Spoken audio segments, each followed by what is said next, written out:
let me show you how terrible things happen. So I'm here with the soft serve machine, and there's these two pigtails on the wall. So I just unhooked them, right? So we're unplugged, so we're safe. And if you're not paying attention, you'd think you were good, but absolutely not. Reach in there and lose your finger.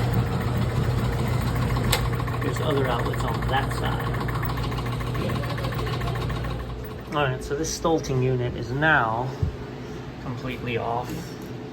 We have no power, no beaters, nothing's gonna start.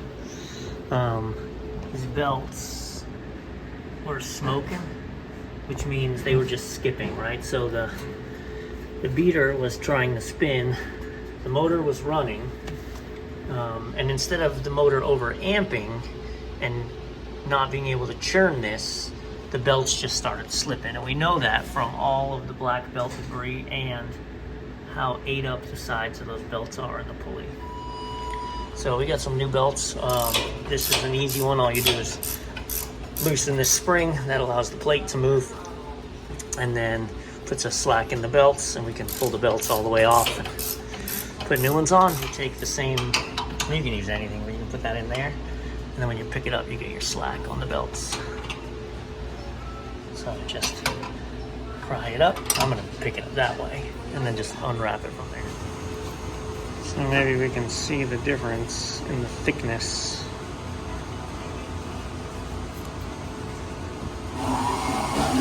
We've just shaved off. Here. We put them totally flat. We've shaved off one side. So you shaved a couple millimeters off the belt. Also, it's no bueno. Alright, so we're gonna do both. Take a look. Take a look at how this new belt sits on its pulley, and look at how the old belts are so pulled down into the pulley. Right, they're just worn out, dropping down in there, not grabbing well. So we're gonna replace all four while we're here. Even though these pulleys are spinning counterclockwise, the actual beater rods are spinning clockwise, and that's what you need. So it is still phased properly, but you have to check, because I've seen where outlets are phased differently.